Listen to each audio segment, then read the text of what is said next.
비와 눈이 하늘로부터 내려서 거리로 되돌아가지 아니하고 땅을 적셔서 소출이 나게 하며 싹이 나게 하여 파종하는 자에게는 종자를 주며 먹는 자에게는 양식을 줌과 같이 내 입에서 나가는 말도 이와 같이 헛되이 내게로 되돌아오지 아니하고 나의 기뻐하는 뜻을 이루며 내가 보낸 일에 형통함이니라. 아멘.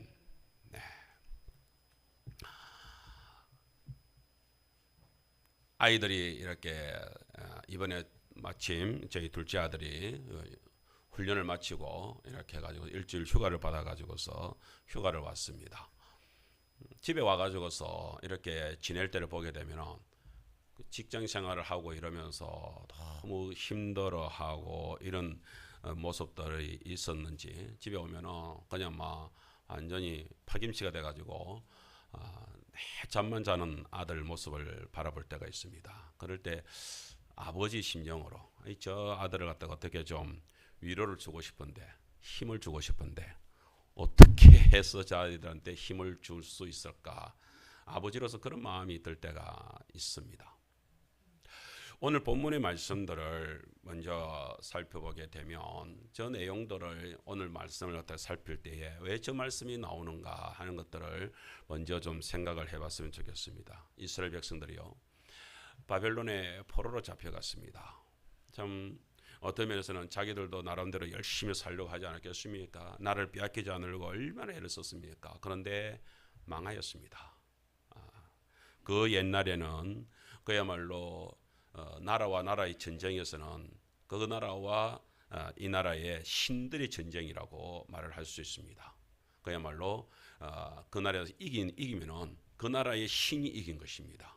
진 쪽에는 그 나라의 신이 진 것입니다.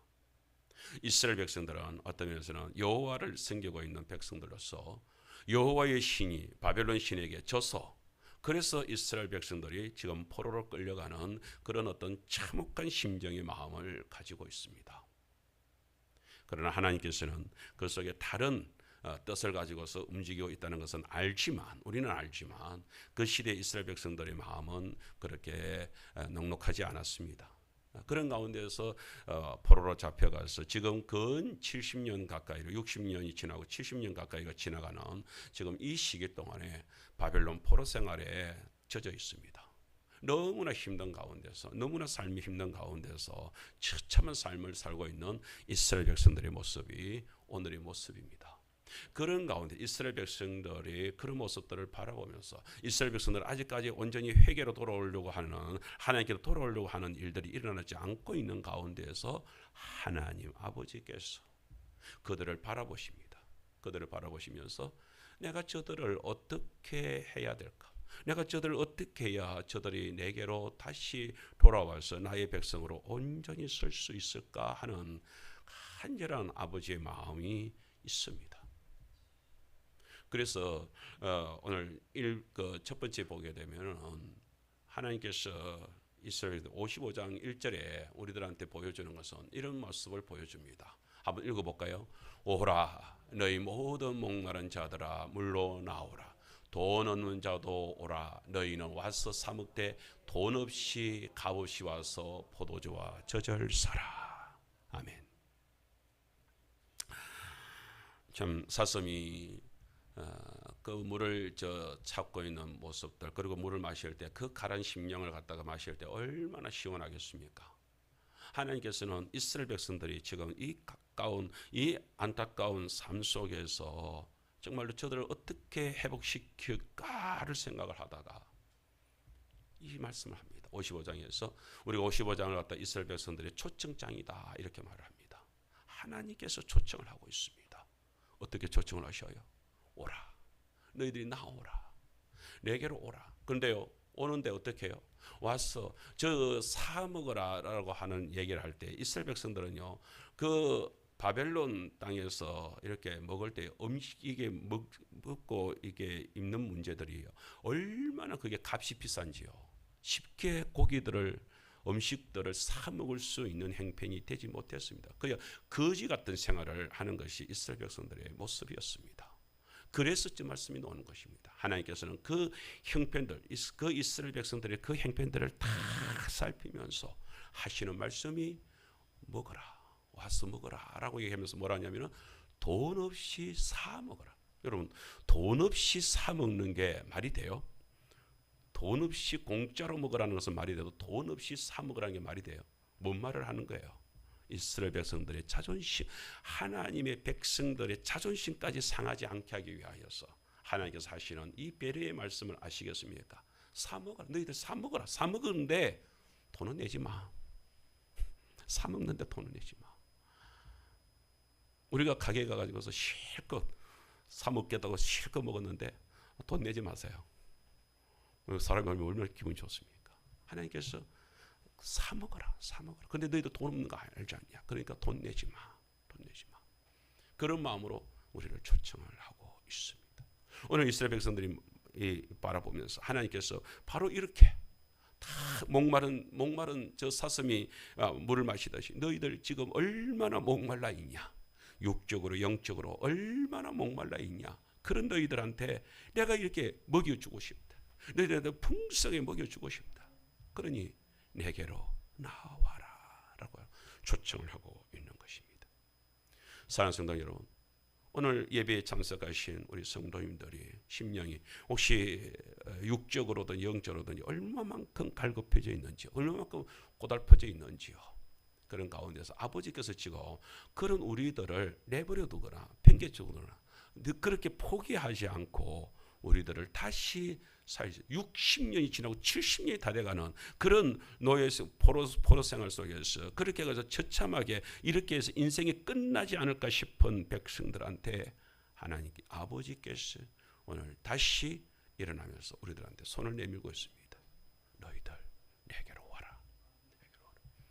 오늘 그 손을 내미는 주님의 손을 붙잡는 우리 성도들 되시기를 주의 이름으로 축복합니다.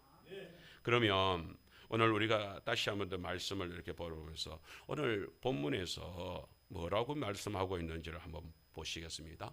우리 본문에 우리 이번에 보겠습니다. 10절 말씀에 이렇게 말씀을 하고 있습니다. 시작. 이는 비와 눈이 하늘로부터 내려서 거리로 되돌아가지 아니하고 땅을 적셔서 소출이 나게 하며 싹이 나게 하여 파종하는 자에게는 종자를 주며 먹는 자에게는 양식을 준과 같이. 아멘. 여러분, 하나님께서 우리들한테 한 말씀을, 중요한 말씀을 해주려고 합니다.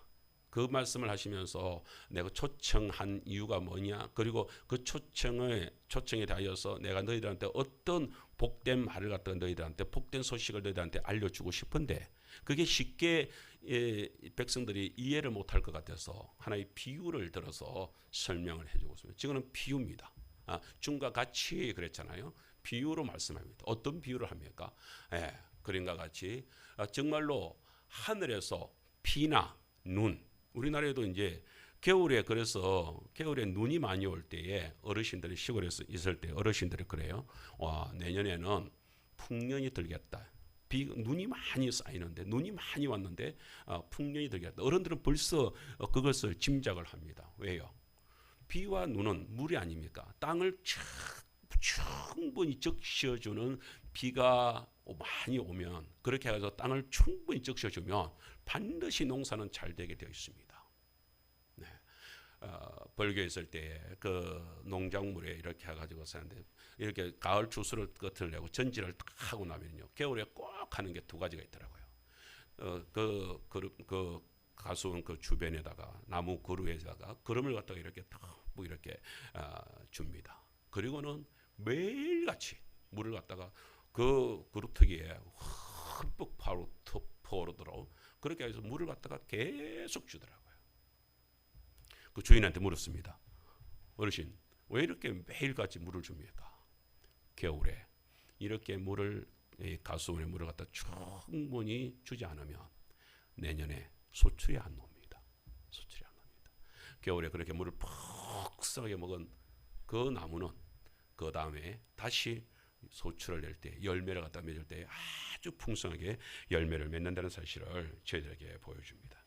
그것을 공동번역에서는 보다 더 자세하게 3번을 보세요. 상세하게 저희들에게 설명해 줍니다. 공동번역에서 번역인데요. 다시 한번 더 읽어볼까요? 시작. 하늘에서 쏟아지는 비 내리는 눈이 하늘로 되돌아가지 아니하고 땅을 흠뻑 적시어 싹이 돋아 자라게 하며 씨 뿌린 사람에게 씨앗과 먹을 양식을 내주듯이 이렇게 설명을 하고 있습니다. 오히려 공동번역이 우리 개역개정은 이렇게 막 싹이 나고 여러 가지로 섞여 있어 이렇게 앞뒤로 이렇게 섞여 있어서 뭔 말을 하는지 잘 모르겠는데 공동번역에서는 한 가지로 딱 일목요연하게 설명을 딱 하고 있습니다. 보세요. 하늘에서 눈이나 비가 이렇게 흠뻑 내렸습니다. 그리고 땅을 갖다가 이렇게 땅을 흠뻑 적셨다 그랬잖아요. 이 흠뻑 적셨다는 얘기는 다른 표현으로 보면 기름지게 하였다. 그러니까 그 속에서 땅을 흠뻑 적셔가지고서 땅이 뭐야? 거름과 함께 이렇게 물이 듬뿍 먹은 파종을 하면은 씨가 충분히 날 수 있는 기름진 땅이 되었다. 할렐루야. 바로 그렇게 역사를 합니다. 오늘 우리 하계 제일교회가 부흥을 합니다. 우리 소재까지 이렇게 오고 좋은 모습이 있습니다. 어서 오시오. 그런데 오늘 보세요. 그렇게 해가지고서 씨앗이 이렇게 풍성하게 자라는 저 과정을 갖다가 제가 이렇게 한번 그려봤습니다. 씨앗이 나고 그것이 나무가 되고 이렇게 해가지고서 다시 열매가 맺어지는 저 모습들이 오늘 본문의 말씀입니다. 무슨 말씀이에요? 바로 저렇게 하는 것처럼 이렇게 말합니다. 하나님께서 이렇게 우리한테 비유로 설명하시면서 여기에 한 가지 말씀을 저희들한테 가르쳐 주고 싶어 하십니다. 오늘 성도 여러분, 오늘 비유까지 이렇게 잘 들었는데요. 저 비유까지 듣고서 농사가 잘 되게 하시는 것 같다라고 끝을 내면 설교가 잘못된 것이고, 오늘 그 속에서 진짜 하나님이 뭐라고 우리에게 말씀해 주셨을까, 그것을 꼭 붙드는 오늘 이 시간 되기를 축복합니다. 자, 그러면 본문을 들어가겠습니다. 오늘 4번입니다. 제목을 한번 먼저 읽겠습니다. 시작. 하나님의 말씀은 우리의 삶을 형통케 하십니다. 이사야서 55장 11절 말씀입니다. 오늘 본문의 주된 말씀입니다. 아까 그 비유를 통하여서 하나님께서는 이렇게 말씀하고 계십니다. 시작. 내 입에서 나가는 말도 이와 같이 헛되이 내게로 되돌아오지 아니하고 나의 기뻐하는 뜻을 이루며 내가 보낸 일에 형통함이니라. 아멘. 네. 하나님께서 그 농사의 비유를 갖다 큰 비와 눈으로 해가지고서 그렇게 풍성하게 된다. 뭐가 그같이 되는 게 뭐냐? 따라합시다. 하나님의 말씀. 하나님의 말씀이 우리에게 임하게 되면, 우리 속에 임하게 되면 그 말씀을 통하여서 우리의 삶을 형통케 만들어 가신다 하는 것입니다. 요즘에 또 어떤 분들은 교회를 비판하는 사람들은 목사가 매일 강단에서 그렇게 막 복만 얘기한다라고 얘기하는데, 여러분 그렇게 비판의 시각으로 가지지 마시고 좋은 모습으로 하나님 아버지께서 우리를 사랑하고 계신다고 한다면, 사랑의 아버지께서는 우리에게 벌을 내리시겠습니까? 복을 내리시겠습니까? 하나님 아버지의 마음을 딱 붙잡는, 하나님 아버지의 마음을 헤아리는 성도들이 되시기를 축복합니다.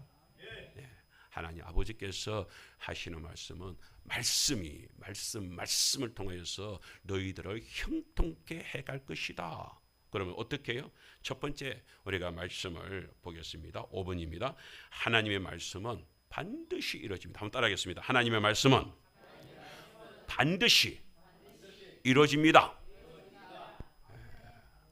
어떻게 이루어질까요? 오늘 본문의 말씀을 제가 세 번역으로 다시 한번 더 여러분들한테 읽어드리겠습니다. 제가 자꾸 이렇게 본문을 갖다가 자꾸 들추어내는 데는 한 가지 의도밖에 없습니다. 본문을 마음속에 깊이 새기십시오. 그 본문의 말씀들을, 하나님이 하신 말씀이 뭔지를 갖다가 마음속에 새기고 할 수 있으면 오늘 이 시간에 오늘 10절 11절 말씀이 싹 외워지시기를 축복합니다. 오늘 여러 가지 말씀을 이렇게 계속해서 말씀하신 것은 우리 성도들 마음속에 하나님 말씀이 잘 새겨지기를 바라면서 말씀합니다. 세 번역입니다. 시작. 비와 눈이 하늘에서 내려서 땅을 적셔서 싹이 돋아 열매를 맺게 하고 씨 뿌린 사람에게 씨앗을 주고 사람에게 먹거리를 주고 나서야 그 근원으로 돌아가는 것처럼 그 다음에 나의 입에서 나가는 말도 내가 뜻하는 바를 이루고 나서야, 내가 하라고 보낸 일을 성취하고 나서야 나에게로 돌아올 것이다. 아멘. 하나님께서, 하나님 입에서 말씀을 우리 백성들한테 딱 내뱉는 말씀은 우리 백성들에게 돌아가 가지고서 우리가 어떻게 하든지 우리가 문제가 아니라 이 말씀이 능력이 있어 가지고서, 말씀의 힘을 가지고서 하나님께서 사람이 아닙니다. 내가 노력하는 게 아닙니다. 백성이 뭐 거기에 대해서 뭘 애를 쓰는 게 아닙니다. 하나님께서 그 말씀을 가지고서 우리가 어떻게 해요? 하나님이 뜻하시는 일, 하나님 기뻐하시는 그 뜻을 반드시 이루겠다. 반드시. 하나님이 하시는 말씀입니다.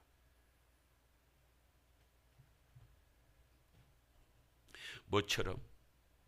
내가 비와 눈을 내렸을 때에 그 비와 눈이 땅에 적셔져서 곡식을 내게 될 때 결코 헛되게 하지 않더냐, 이 말하는 거예요.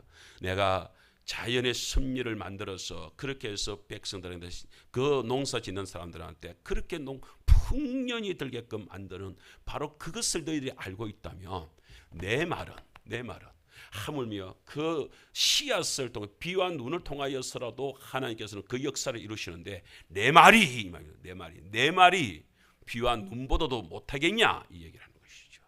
아니라는 것이죠. 반드시 이루어낸다는 것이죠. 오늘 우리가 그 말씀을 알아야 됩니다. 우리가 한 말씀을 보겠습니다.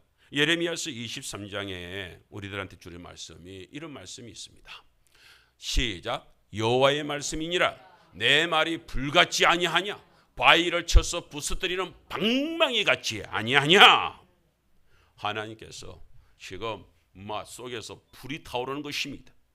내 말이 어떻냐고? 이런 불이 어떻습니까? 불이 붙으면요 반드시 태웁니다. 다시 말하자면 불은 그 역사를, 그 속에서 힘을 가지고서, 그 불의 힘을 가지고서 뭔가를 반드시 태웁니다. 방망이, 방망이는요, 방망이를 갖다가 얘기할 때 그 원어를 보면은 햄머 같은 거 있잖아요. 아주 그 크다는 거 있잖아요. 그 공사장에 이렇게 가면은 어떨 때는 햄머가, 엄청나게 큰 햄머가 이렇게 위에서 이렇게 바위를 향해서 꽝꽝 내리 찍는 게 있습니다.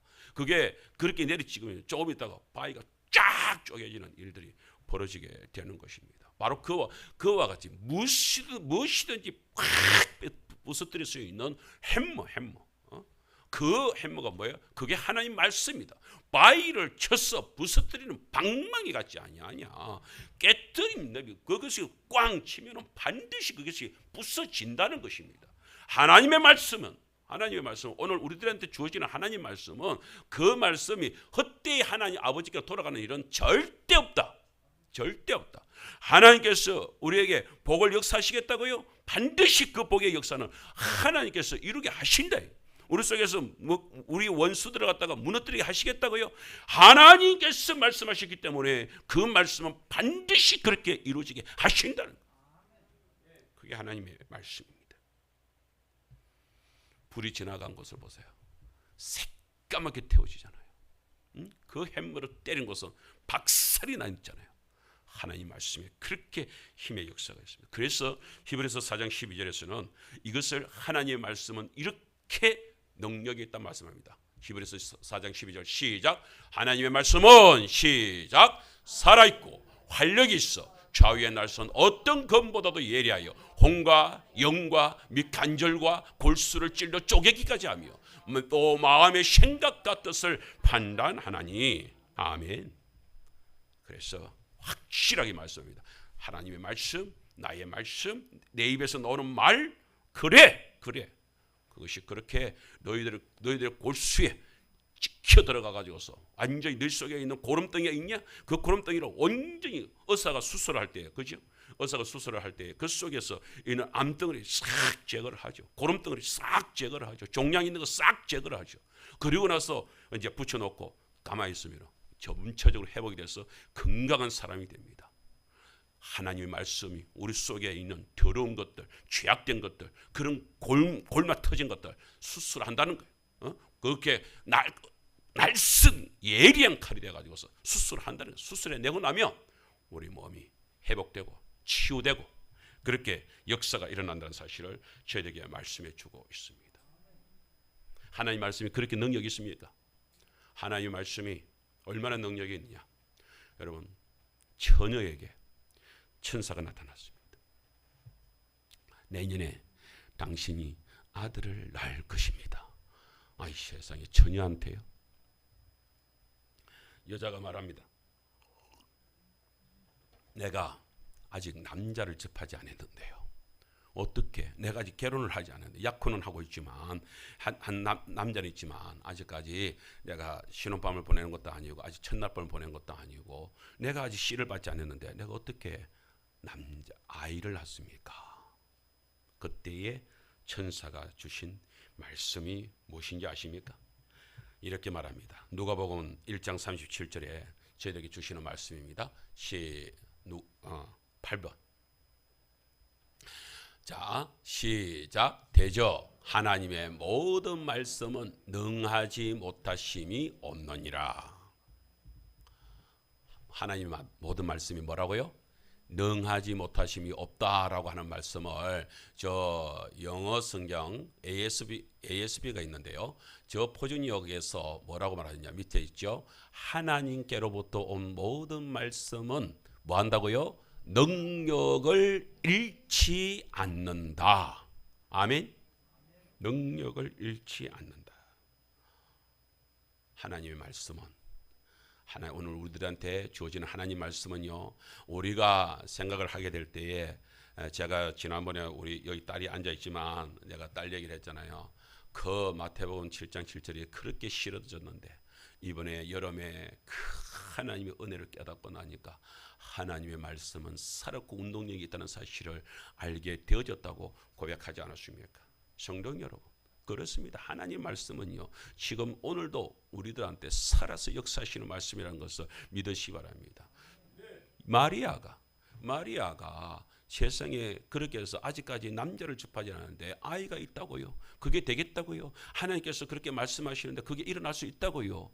도저히 그렇게 일어날 수 없다라고 얘기하는데 딱 그럽니다. 아니, 하나님께로 온 모든 말씀은 능력을 결코 잃지 않는다. 너에게 아들이 있겠다고 했으면 하나님의 말씀은 반드시 그렇게 된다 라고 얘기를 하니까 마리아가 딱 그대로 고백을 합니다. 예, 그렇다면 라고 고백합니다. 구분해 보세요. 바로 이렇게 우리들한테 말씀해 주고 있습니다. 시작. 마리아가 이르되 주여, 여종이오니 말씀대로 내게 이루어지이다. 아멘. 놀랍지 않습니까?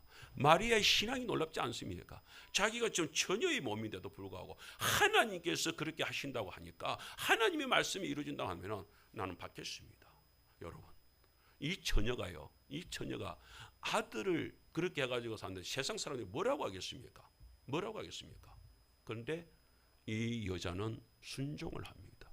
오늘 우리 성도님들도 하나님의 말씀이기 때문에 이해가 되지 않고, 하나님의 말씀이기 때문에 그것이 내가 전받았던 부담스럽더라도 하나님의 말씀이기 때문에 그 말씀을 이룬다고 하면 반드시 그에는 하나님의 큰 영광이 드러날 점이 없고, 그 말씀에서 오늘 마리아처럼 고백하는 성도가 되시기를 축복합니다. 주여, 여종이오니 말씀대로 내게 이루어지이다. 그 말씀이 이루어지이다라고 고백한 그 여인에게 그 다음에 아들이 태어났습니다. 그가 누굽니까? 우리가 믿는 예수 그리스도라는 사실입니다. 할렐루야. 바로 그렇습니다. 하나님께서는 도무지 그게 일어나? 하나님의 말씀이기 때문에 그 말씀이 역사를 감행하십니다. 오늘 우리는 그 사실을 알아야 되는 것입니다. 여러분, 하나님의 말씀이 그만큼 강하고 능력이 있으십니까? 하나님께서는 뭐로 이 세상을 창조하셨습니까? 하나님 창세기 1장을 쭉 한번 보세요. 모든 말씀 속에서 하나님께서 이르시되, 다시 말해 하나님께서 말씀하시니까 뭐예요? 천지를 향하여서 있으라, 천지 창조가 이루어지는 일들 보세요. 있으라라고 이르시되 말씀하시니까 그것이 있게 되는 모든 일들이 쫙쫙쫙 벌어집니다. 그리고 나서 하나님께서 그 이루어진 모든 말씀을 통하여서 뭐라고 하냐면, 이루신 일들을 바라보니까, 만들어진 일들을 바라보니까 보시기에 어땠다고요? 심히 좋았다. 오늘 우리 하계절교 성도 오늘 예배 시간에 참여하신 저와 여러분들이 오늘 말씀을 통하여서 우리 성도들 가정 속에, 우리 개인 속에, 우리의 삶트 속에, 우리의 사역 속에 어떤 속에서라도 하나님의 말씀이 이루어졌을 때에 하나님 보시기에 힘이 좋은 가정이 되고 개인이 되고 우리 성도들이 다 되시기를 주의 이름으로 축원합니다. 그런 역사가 일어나야 될 줄 믿습니다. 오늘 두 번째로, 그렇게 하나님의 말씀은 반드시 이루어지는 말씀은요, 오늘 우리들한테 어떻게 역사하십니까? 두 번째 10번에 보겠습니다. 우리의 말씀 시작. 말씀은 우리의 심령을 옥토가 되게 하십니다. 옥토가 되게 하십니다. 10절 말씀에 비와 눈이 하늘로부터 내려서 거리로 되돌아가지 아니하고 뭐 한다고요? 땅을 적신다. 아까 얘기했잖아요. 땅을 적신다는 얘기가 뭐예요? 땅을 기름지게 한다. 땅을 기름지게 한다는 얘기는 땅을 옥토로 만든다. 옥토를. 우리의 신령의 밭을 갖다가 잘 갈아가지고서 이 속에 거름을 주고 물을 풍성해 줘가지고서 우리를 갖다가 기름지게 옥토로 만든다 하는 말씀을 저희들한테 주고 있습니다. 여러분, 저는 참 가뭄 얘기를 하면은 어렸을 때 경험했던 한 가지, 참 비가 참 얼마나 놀라운 일을 하느냐 하는 사실을 저희 경험을 한 적이 있습니다. 어렸을 때 봄에 뭐를 심었는데, 근데 비가 안 오니까 연못에 가둬도 물을 갖다가 빼가지고서 뭐를 심는 데까지는 겨우 끝을 냈어요. 그것도 근근히 물을 갖다가 그야말로 그런 거 있잖아요. 땅은 그렇게 진흙처럼 되어 있는데 위에 물은 없고 그냥 뭐 그렇게 되어 있는 그곳에다가 이제 뭐를 심었어. 그래 그야말로 진흙이 되어 있는 모습처럼 되어 있는 곳에 뭐를 심었어요. 그런데 비가 안 와. 연못에는 물이 없어. 그렇게 하고 놓고 나면은 뭐는 심어졌는데 그 물이 계속해서 있어야 되잖아요. 근데 땅이 점차 말라가네. 나중에는요, 조금 더 지나니까 모를 심은 논바닥이 쫙쫙 갈라지기 시작을 합니다. 할아버지께서 걱정을 태산같이 하시면서, 야, 이거 이러다가 며칠만 더 비가 안 오면 저 못 다 타겠다. 탄다는 게 뭔지 아시죠? 해에 해서 싹 이제 말라가 버리는 거예요. 죽는다는 거예요. 타 죽겠다. 큰일 났다. 그런데 그 다음 날인가 돼가지고 저녁을 잡수러 밤에 들어오시면서 할아버지께서 하늘을 보고 들어오시는지 하면서 어쩌면 오늘 비가 올지도 모르겠다 이런 거예요. 하늘이 엉긴다. 어르신들의 그 예감은요 아주 적중합니다. 밥을 잡수면서 우리가 식사를 같이 하고 있는데 밖에서 갑자기 막 우르르 합니다. 아버지가 얼마나 좋았던지 갑자기 방문을 열고 아버지가 아버지가 먼저 뛰쳐나가는 거예요. 보면서 어이구야 그럼 꽝 하는데 소나비가 이제 탁 떨어지기 시작을 한 거예요. 비가 온다. 밥 먹다가 식구들 바깥에 마당에 다 뛰어나가다니까. 그래가지고서 함성을 지르면 그래 내가 비가 온다 안 하더나 할아버지께서 다 비가 오는 거예요. 그런데요 그 밤 동안에 비가 이렇게 탁 와가지고서 논을 갖다가 이렇게 딱 이렇게 잠겼잖아요. 아침에 이렇게 해가지고서 뭐 너나 오시면 논으로 다 나가는 거죠. 동네 사람들도 다 나와가지고 아이고야 이제 됐다 하면서 하는데, 아이 세상에 어제까지만 하더라도 그 논이 쫙쫙 갈라져 있었던 논들이 밤새 그 비가 와가지고서 물을 가득 채우고 있으니까 그새 땅들이요 그 갈라졌던 땅들이 싹 모아져가지고요 뭐가요? 그래가지고 조금 있으니까요 하루 다르면서 뭐가 아까 그 새순 버섯이죠 그것처럼 싹 힘을 쏟아가지고서 나기 시작을 하는 거예요. 그리고 그래가지고 그 해에 농사가 되어졌는데 우리 이렇게 첨평되는 논이 있습니다. 너마지기 논이 있었는데 그 논에 보통 이렇게 하면 쌀가마가 한 40가마 나면은 그래도 잘 났다. 그런데 그 해에 할아버지께서 말씀하신 기억이 납니다. 그 해에 그 논에서 오히려 20가마가 더 나 60가마가 나는 놀라운 일들이 벌어진 거 아니겠습니까? 할아버지께서 하시는 말씀이 이렇게 말씀해요.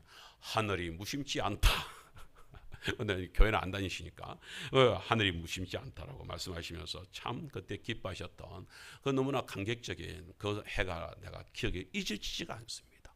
그 갈라졌던 논들이 그 비가 쫙 와가지고서 논이 탁 그렇게 다시 엉겨 붙고 뭐가 자라고 열매를 맺고 그렇게 해서 풍년의 그 계절을 오게 된다. 그 비가요, 사람이 하는 걸 연못 끝에 물을 가둬놓는다 하더라도 그것이요, 물이 마르니까 안 돼요. 어차피 하늘의 비가 중요한 거예요. 하늘의 비가 하늘에서 하나님께서 내려주는 비가 아니에요. 사실은 가둬둔 비, 그 연못의 물도 사실은 하나님 주신 것 아니겠습니까? 그렇게 하나님께서 땅을 갖다가 이렇게 옥토가 되게 하니까 거기에서 그렇게 풍성한 풍년이 맺힙니까? 여러분, 사람의 마음을 이렇게 바꾸는 것이 뭐예요? 하나님의 말씀이라고요. 성경에 예수님의 제자들 중에서 여러분 아주 특별한 별명을 가진 제자들이 있습니다. 여러분, 우레의 아들 아십니까? 뻥게의 아들이라고도 하고, 이 우레의 아들, 왜 우레의 아들인지 아십니까? 이 사람이 얼마나 성질이 급하고 또 성질이 이렇게 독한지 모릅니다. 하루는 예수님의 제자들이 이렇게 걸어가는데 그 사마리, 그 갈릴리에서 이렇게 예루살렘으로 올라가려고 하면은 어디로 거쳐야 가장 빠른 지름길이 되느냐면 사마리아를 거쳐서 가는 것이 가장 빠른 지름길입니다. 그런데 동네 사람, 그 사마리아 동네 사람들이 유대인들이 자기들을 싫어하면서도 꼭 필요할 때는 자기들 땅을 들어가니까 이게 성질이 나는 거죠. 그래서 예수님이 제자들이 이렇게 오려고 하는데, 그 예수님과 함께 이렇게 가려고 하는데 동네에서 들어오지 마, 막아버린 거야. 그러니까 요한이 얼마나 성이 납니까? 이런 성이 나가지고 누가복음 9장 54절에 뭐라고 얘기하냐면, 주여, 선생님한테 말합니다. 예수님한테 말합니다. 우리가 풀을 명하여서 하늘로부터 내려 저들을 멸하라 하기를 원하십니까? 뭔 말이에요? 여러분, 하늘에서 벼락을 내려가지고 저 때려 잡아버릴까요? 이 말이잖아요. 지금 어떻게 예수님 제자가 이렇게 험악한 말을 합니까? 저 사람이 그래서 예수님이 저 사람의 이름을 갖다가 우레의 아들이라고 이름을 지었습니다. 그건 누군지 아세요? 우레의 아들이 누군지 아세요? 요한입니다. 요한. 여러분, 그 요한이 나중에 예수님을 그렇게 해서 십자가의 은혜를 깨닫고 성령을 받고 그렇게 해가지고서 나중에 하나님의 예수님의 참 제자가 되잖아요. 변화된 제자가 그렇게 해서 예수님의 어머니 마리아를 평생 동안 섬기면서 순교도 당하지 않고 그렇게 해서 평생을 사셨는데 나중에 말년에 가가지고서 그 우레의 아들을 이름을 뭐라고 지은지 아세요? 별명이 뭔지 아세요? 사랑의 사도. 요한 1서, 요한 2서, 요한 3서, 요한복음도 마찬가지고요. 온 천지의 사도가 얘기하는 것은 사랑을 노래하는 것밖에 없어요. 그렇게 마음이 완전히 바뀌어져 버린 사람이 이 우리의 아들 요한이었습니다. 여러분, 하나님께서 하나님의 말씀이 들어가면 그 하나님의 말씀으로 인하여서 사람의 마음이 옥토로 바뀌는 일들을 우리는 보게 되는 것입니다. 제 얘기 하나 할까요? 안 믿는 가정 속에서 이제 그렇게 해서 저 혼자 이제 예수를 믿으면서 우리 명절날 차례를 지나잖아요. 그렇게 해가지고서 이제 차례에 갔는데 제가 이제 따라갔지요. 아버지가 니는 오지 마라 이러는데 나는 이제 거기서 이제 예수적인 걸 이제 보여주고 싶어가지고 아니요, 제가 그래도 예의는 갖춰야죠 이러면서 그 어르신들한테 제사상에 절은 안 하지만은 어르신들한테 세배는 해야 되지 않겠습니까? 이러면서 따라갔어요. 따라가가지고서 차례를 지내는데 뒤에 서가지고서 절을 안 하고 뻣뻣하게 서 있으니까 저놈 누구? 이렇게 된 거죠. 그래서 그 아버지 암자를 대면서 정골 그 아재 아들입니다. 셋째가 교회 다닌다면서 예수쟁이가 돼가지고서 조상한테는 절을 안 한답니다. 예를 들면 뭐 떼니 어떠니 별소리 다 하죠. 그래가지고서 그날 아버지가 얼마나 집안 어른들한테 호되게 닦였으면 저녁에 술 취해가지고 오시더라고요. 오시면서 들어와가지고서 화가 나가지고서 니 우짤로 일어나 이러면서 저한테 화를 내더라고요. 그러면서 뭐라 하냐면 니 앞으로 반드시 성공해가지고서 너 욕했던 아재들한테 원수 갚아라이. 내가 그래 안 하면 내가 고이 안 죽이게 그러면서 야 그때 당시로는 제가 내가 원수 갚지요. 내 반드시 성공할 겁니다. 이러면서 이제 큰 소리를 쳤는데 그러면서 이제 제 속에 이제 말씀이 이제 새겨지기 시작하잖아요. 사실은 우리 집에서 제일 핍박을 했던 사람 중에 한 사람이 우리 어머니 아닙니까? 그런데 마음속에 말씀이 새겨지기를 시작하니까 속에서 성공해 가지고서 원수 갚겠다는 마음이 아니라 오히려 어머니가 불쌍하게 보시고 아재들이 그렇게 나를 공격했던 아재들이 불쌍하게 보이고 마음이 옥토가 되기 시작을 하는 거예요. 오히려 기도가 되고 눈물이 나오는 거예요. 하나님, 우리 집안을 복음화시켜 주세요. 복음화시켜 주세요. 그런 마음으로 주님 앞에 섰을 때에 하나님께서는 저희 가정을 그 옥토밭 되었던 저의 마음의 기도를 들으시고 우리 가정이 복음화된 줄 믿습니다. 하나님께서는요, 사람의 심령을 옥토밭으로 만들어 가십니다. 왜 이렇게 옥토밭으로 사람의 성도들의 심령을 바꿀까요? 하나님께서 우리에게 하실 일이 있습니다. 세 번째 보겠습니다. 12-1 우리 같이 한번 보겠습니다. 시작. 하나님의 말씀은 반드시 우리를 형통하게 하십니다. 아멘.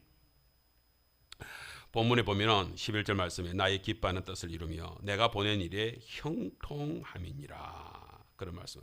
이 형통한다. 여러분, 형통한다는 말은 뜻은 이것입니다. 좋다, 유익하다, 번영하다, 번영케 하다 하는 뜻을 가지고 있는 짜라흐라는 히브리어 말입니다. 그러니까 형통케 한다는 얘기는 좋게 한다, 유익되게 한다, 번영한다, 번성케 한다, 모든 것을 품고 있는 좋은 말입니다. 나는 우리 성도인들이 하나님께서 주시는 그 좋은 일들이 일어나기를 축복합니다. 하나님께서 주시는 번성이 이루어지는 우리 가정들 되기를 축복합니다. 하나님께서 이루어지게 되는 우리들의 삶의 모든 삶들이 다 유익되게 되는, 좋게 되는, 온전하게 되는, 복되게 되는 역사가 우리 성도들에게 일어나기를 주님을 축원합니다. 시편 1편 3절 말씀에 우리들한테 잘 아는 말씀, 이런 말씀이 있습니다. 저는 시냇가에 심은 나무가 시절을 쫓아 가시를 맺으며 그 잎사귀가 마르지 아니한 같더니 그 형사가 다 뭐한다고요? 형통하리로다. 형통하리로다. 다 복되게 하나님께서 복되게 하신다. 어떻게 해요? 이게 물을 먹으면 이 나무는요, 그 속에서 시절을 맺으면서 그 꽃이 피우고 열매가 맺어지는데요, 계절마다 풍성하게 열매를 맺어 주신다는 거예요. 풍성하게. 그게 형통이라는 거예요. 오늘 우리 성도들한테 하나님께서 그 형통의 길로 우리를 열어가신다는 거예요. 여러분, 이 형통에 대해서 생각을 하게 될 때요, 무엇보다도 저는 우리 성도들 오늘 이 말씀이 딱 귀에 들리시기를 주님 축복합니다. 여러분, 요셉을 아시잖아요. 요셉의 인생을 보시잖아요. 요셉이 형한 형들한테 미움을 받아가지고서 노예로 팔려갑니다. 여러분, 형통한 길입니까? 아니면은 억울한 길입니까? 그 속에서 팔려가면서 그렇게 해서 그 노예로 살아가다가 또 마누라한테, 그 주인 마누라한테 또 엉뚱하게 오해를 받고 그렇게 하고 모함을 받아가지고서 감옥에 처박힙니다. 여러분, 이게 형통입니까? 억울한 일로 당하는 것입니까? 여러분, 그런데 성경에서는 우리가 볼 때는 다 이게 억울하게 처박히는 삶을 살아가고 있는 것 같은데 하나님께서는 이것을 뭐라고 말씀하시느냐? 여러분 13번 보세요. 창세기 39장 2절에서 저희들한테 이렇게 말씀을 하고 있습니다. 여호와께서 요셉과 함께 하심으로, 그 다음에 보세요. 그가 형통한 자가 되어 그 주인 애굽 사람의 집에 있었다라고 말씀을 하고 있습니다. 뭐예요? 여호와께서 요셉과 함께 하심으로 그가 뭐예요? 형통한 자가 되었다라고 말씀하고 있는 거예요. 우리가 볼 때는 아니, 노예로 끌려가고 있는데요, 이게 형통한 자입니까? 감옥에 처박히는데 이게 형통한 자입니까? 이게 유익되는 것입니까? 이게 좋은 것입니까? 사랑하는 성도 여러분, 오늘 제가 우리 성도들에게 간곡하게 말합니다. 사람의 눈으로 보는 형편은 삶의 형편을 보지 마시기를 축복합니다. 우리가 지금 볼 때는 이게 지금 개차반으로 되는 것 같고 망하는 것 같고 이렇게 해가지고 우리가 죽을 것 같고, 우리 이문기 주사님이 이번 여름에 얼마나 많은 일들을 당했는지 모릅니다. 그 중에서도요, 자기가 스스로 얘기하더라고요. 입에서 욕이 튀어나오지 않을 수가 없을 정도로 하나님이 나를 이상하게 몰아갔습니다 하는 일들이 우리 집사님한테 있었다고요. 그럼 그런 일들이 일어났을 때에 우리 집사님이 정말로 망했습니까? 그렇게 해가지고서 정말 끝장이 났습니까? 우리가 어떻게 언뜻 볼 때는, 바깥으로 보게 될 때는요, 지금 이것이 망하는 것, 우리 학생들이 혹시 시험에 떨어집니까? 그래서 망할 것 같습니까? 아니면 우리가 좀 잘못돼 가지고서 이렇게 거꾸로 지겠습니까? 우리가 좀 병들어서 이렇게 해서 끝장이 날 것 같습니까? 그런 상황이 온다 할지라도 오늘 요셉을 보면서 다시 마음을 바꾸시는, 마음의 눈이 새롭게 떠지는, 영적인 눈이 새롭게 떠지는 성도들 되시기를 주님으로 축원합니다. 그렇습니다. 오늘 우리는 요셉을 보십시오. 지금 형들한테 모함을 받아가지고서 지금 노예로 팔려가고 있는, 착고에 처해져가지고 질질 끌려가면서, 여러분 착고에 처인 그 모습 봤습니까? 노예들의 모습 봤습니까? 여러분 그 속에서 발에서 손에서 피가 터지고 그렇게 하면서 질질 끌려가고 있는 비참한 모습, 그게 요셉의 삶이라고요. 그런데 성경에서는 오늘 얘기합니다. 그렇게 착고에 처해가지고 노예로 끌려가고 있는 그가, 그 요셉을 향하여서 하나님께서 말씀하십니다. 요셉은 형통한 길로 갔다. 형통한 길로 갔다. 우리로서 이해가 안 되는 것이죠. 우리는 이해가 안 되는 것이죠. 형통한 길로 갔다. 왜 형통한 길이냐? 한 가지밖에 없는 거예요. 형통한 자가 되는 이유는 요게 있는 게 아니라, 행편에 있는 것이 아니고, 노예로 걸려가고 있는 모습에 있는 것이 아니고, 요것 때문입니다. 다시 한번 드리겠습니다. 시작. 여호와께서 요셉과 함께 하심으로. 할렐루야. 오늘 우리 성도님들의 삶의 행편이 어떻습니까? 그게 중요한 게 아니죠. 내 지금 행편이 지금 썩어져가는 것입니까? 내가 지금 병들었습니까? 우리 자식들이 지금 나를 갖다가 고생스럽게 하고 나를 갖다가 고민스럽게 합니까? 그래서 우리 가정 속에서 많은 시험거리가 있습니까? 그런데 그런 나의 행편인데, 그 나의 행편 속에서 나에게 누가 있습니까? 누가 있습니까? 하나님과 함께 하십니까? 하나님과 함께 하시면은 그는 형통한 길로 가고 있는 것이요, 지금 아무리 승승장구하고 있는 좋은 길로 간다 할지라도 내가 하나님과 함께하지 않는다면 그는 지금 망하는 길로 가고 있다는 사실을 우리는 알아야 되는 것입니다. 우리는 알아야 되는 것입니다. 오늘 성도 여러분, 우리의 행편을 따지지 마십시오. 내가 지금 어떤 질고에 있다, 내가 지금 어떤 고통에 있다, 지금 내가 어떤 죽을 판에, 지금 내가 사업의 실패의 자리에, 내가 시험에 떨어져서 죽을 것 같은 자리에 있다 할지라도 나는 지금 누구와 함께 있습니까? 하나님과 함께 하신다면, 예수 그리스도와 함께 하신다면 우리 성도님들은 아직은 형통한 길로 가고 있는 것입니다. 지금 내가 승승장구의 길을 가고 있다 할지라도 주님과 함께 가지 않는 길이라면, 주님과 함께 나아가고 있는 길이 아니라면, 여러분 그 사람은 사실은 비참한 길로 가는 것입니다. 요셉이 그래서 그렇게 가면서, 이상하게 요셉은요, 저는 한 가지 늘 의문스럽게 생각한 게, 요셉은 왜 억울하지 않았을까? 형들한테 그렇게 모함을 당해서 억울하지 않았을까? 왜 그 보디발 집에서 기회가 되면은 도망쳐서 아버지 집으로 갈 생각을 하지 않았을까? 이상하죠. 왜 감옥에 갇혔는데 탈출할 생각을 전혀 하지 않죠? 왜 그 속에서 온전히, 그것도요, 꼭 그 일을 기다렸다는 듯이 얼마나 열심히 또 하는지 모르고, 억울해하고 있는 것이 아니라 열심히 노예 생활을 합니다. 그래서 인정을 받습니다.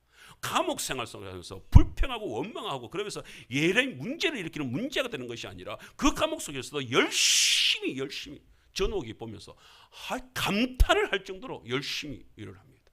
어떻게 가능할까요? 요셉에게 뭐가 있었을까요?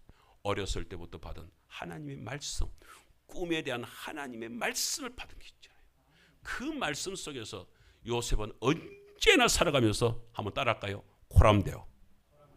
하나님 앞에서, 코람데오라고 하는 하나님 앞에서 정신을 갖다 잃지 않고, 하나님이 나를 갖다 어떻게 해요? 어렸을 때부터 나한테 주신 말씀이 뭐예요? 나를 갖다가 이 세상에서 형들마저도 나한테, 아버지 어머니마저도 나한테 절을 하게 되는 그런 사람으로 나를 만들어 줄 것이라고 하신 하나님의 말씀요, 그 말씀 앞에서 지금 내가 비록 노예로 지금 팔려왔지만은 하나님께서는 나를 갖다가 노예로 내버려 주지 않을 것이라는 그 비전의 말씀을 요셉은 확실하게 붙들고 있는 것입니다. 내가 지금 감옥에 처박혔습니다. 사람은 나를 감옥에 처박았을지 모르지만은 하나님께서는 나를 나중에 형들마저도 나에게 다 절을 하고 아버지마저도 나에게 절을 하게 되는 일들이 벌어지는, 나는 그런 사람으로 하나님이 만들어 주실 것이다. 지금 내 행편이 어떻다 할지라도 하나님께서 주시는 말씀이 있다면 우리 성도는 그 말씀 때문에 승리의 개가를 부를 수 있는 성도들 되시기를 주의 이름으로 축원합니다. 요셉은 어땠습니까? 그 속에서 온전히 자기 자신을 갖다가 최선을 다해서 그 현장 속에서, 왜냐하면 나를 이끄시는 내가 아니라 누가요? 하나님께서 이끌어 주실 것을 확실히 믿었기 때문입니다. 그런데 점차적으로 17세에 그렇게 노예로 팔려 나갔던 그 소년이 그 보디발 집에서 있고 감옥 생활을 하면서 나이가 어떻게 돼요? 나이가 30이 됩니다. 애굽에서는 나이 30이 되어야 어디에 나서요? 공직으로 나설 수 있는 자격이 주어집니다. 요셉이 드디어 30이 됐습니다. 하나님께서는 그동안에 꼭 침묵을 하고 계시는 것처럼 보이더니, 하나님께서는 그동안에 아무것도 하고 계시지 않은 것처럼 보이더니 갑자기 바로에게 꿈을 주어가지고서 바로가 분민하게 합니다. 거기에 있는 온갖 술사들을 다 불러내가지고서 바로의 꿈을 해몽을 하랍니다. 아무도 해몽을 못합니다. 아무도 해몽을 못합니다. 해몽을 왜 못할까요? 거짓말이라도 해몽할 수 있습니다. 문제는 뭐냐면 해몽을 했다가는 그 해몽한 것에 책임을 져야 되기 때문에 사실은 말을 못하는 것입니다. 이게 엄청난 말이기 때문에 사실은 술사들이 말을 못하는 것입니다.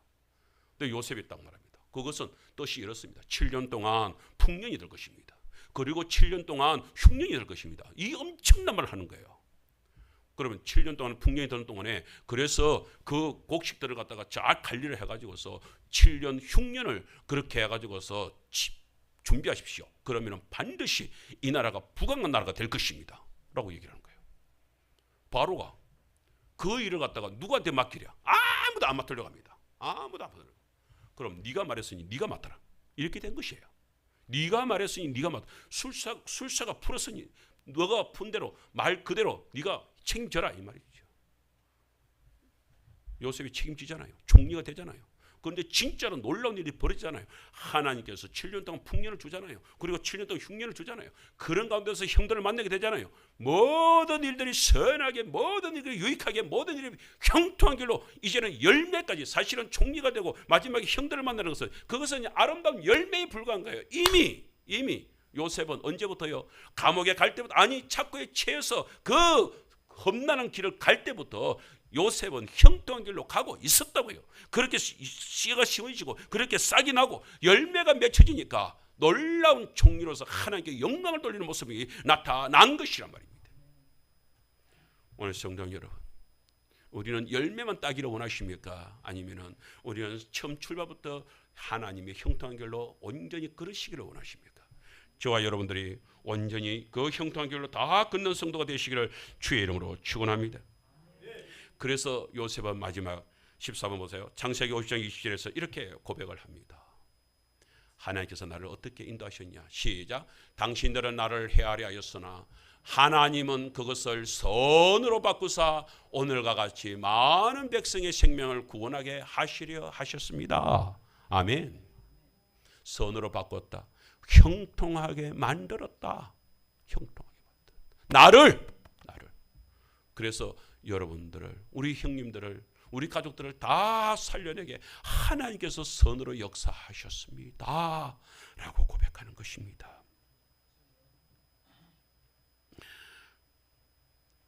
우리 384장 찬송 한 장을 할까요? 384장. 참 형통에 대한 이 찬양만큼 좋은 찬양이 어디 있을까요? 나의 갈 길 다 가도록. 누가 인도해요? 예수님이 인도하십니다. 하나님이 인도하십니다. 성령님이 인도하십니다. 내 주 안에 있는 긍휼 어찌 의심하리요. 주님께서 우리를 긍휼히 여겨주셔서 우리를 갖다가 온전히 회복시켜 주십니다. 나의 갈 길 다 가도록. 지와 함께 하심, 예수님과 함께 하심이요, 우리 성도들의 삶을 형통하게 만들어 주신다는 사실을 우리 성도님들이 깨달으셔야 될 줄 믿습니다. 자, 하나님이 함께 하셔서 우리를 형통한 길로 인도하시는 모든 성도님들은 이 땅에서 어떤 가치 있는 삶을 살아갈 수 있을까요? 우리는 이제 형통한 삶을 누리는 성도로 살아가야 될 줄 믿습니다. 오늘 저는 여기서 한 가지 말씀을 저희들이 나누면서 이렇게 결론을 내리고 싶습니다. 우리 17번 말씀을 한번 보겠습니다. 고린도후서 4장 8절에서 9절 말씀인데요. 여러분 먼저 이쪽에 있는 말씀, 여기 지금 앞에 있는 이 말씀 고린도서 4장 8절에서 9절 말씀을 같이 한번 읽겠습니다. 시작. 우리가 사방으로 우겨쌈을 당하여도 쌓이지 아니하며 답답한 일을 당하여도 낙심하지 아니하며 핍박을 받아도 버림받지 아니하며 거꾸러뜨림을 당하여도 망하지 아니하고. 아멘. 여러분 중요한 것은 우리는 어떻게 되기를 바라는 삶을 사냐면 이렇게 되기를 바랍니다. 우겨쌈을 당하지 않았으면 좋겠고 답답한 일을 당하지 않으면 좋겠고 핍박을 받지 않으면 좋겠다라고 얘기를 합니다. 여러분 근데 우리의 삶을 살아가다 보면 이렇게 되는 건 없습니다. 이건 아닙니다. 우리 성도들의 삶은 이렇게 되는 게 아닙니다. 뭐예요? 이 앞에 보세요. 말씀입니다. 사방으로 우겨쌈을 당하여도 원수들은 우리를 어떻게든 거꾸로 떨려고 사방으로 우리를 우겨싸서 잡아 족치려고 하는데도 불구하고 우리는 우겨쌈을 당하지 않게 누가요? 하나님의 능력으로 막아 주시는 역사가 있다는 것입니다. 할렐루야. 우리는 그 사실을 알아야 되는 것이에요. 답답한 일을 당합니다. 우리 성도들도 답답한 일을 지금도 우리 성도들 삶 속에서 답답한 삶을 가지고 있는 성도들, 우리 행편도 그렇고요. 답답한 사람들이 얼마나 많습니까? 답답해가 넘쳐서 뭐예요? 가슴을 치고 싶은 사람들이 얼마나 있습니까? 얼마나 있습니까?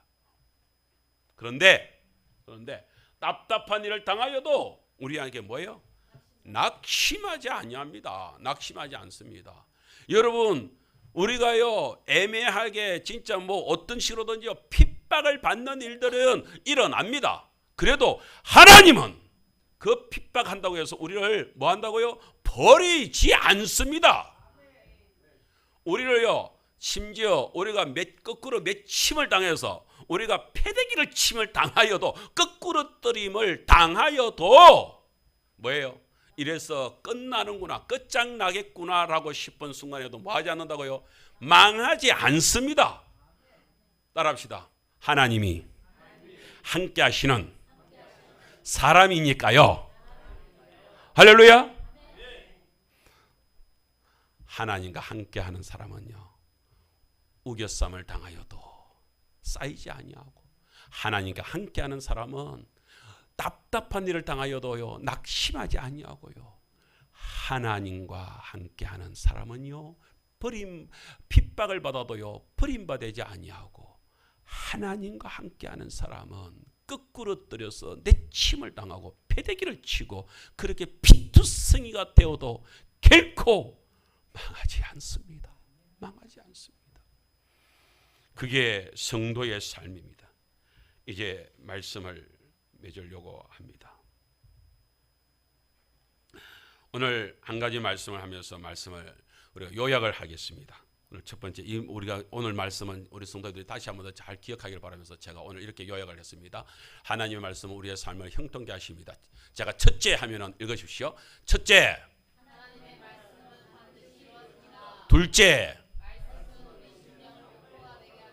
셋째,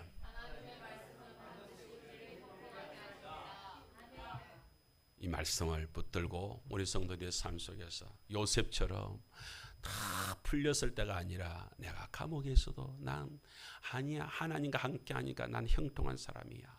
지금 내가 이 착고에 처해서 노예로 끌려가는 삶을 당하여도 아니야 난 하나님과 함께 하니 난 형통한 사람이야. 우리 한번 따라합시다. 하나님과 함께 하니 나는 형통한 사람입니다. 그 형통한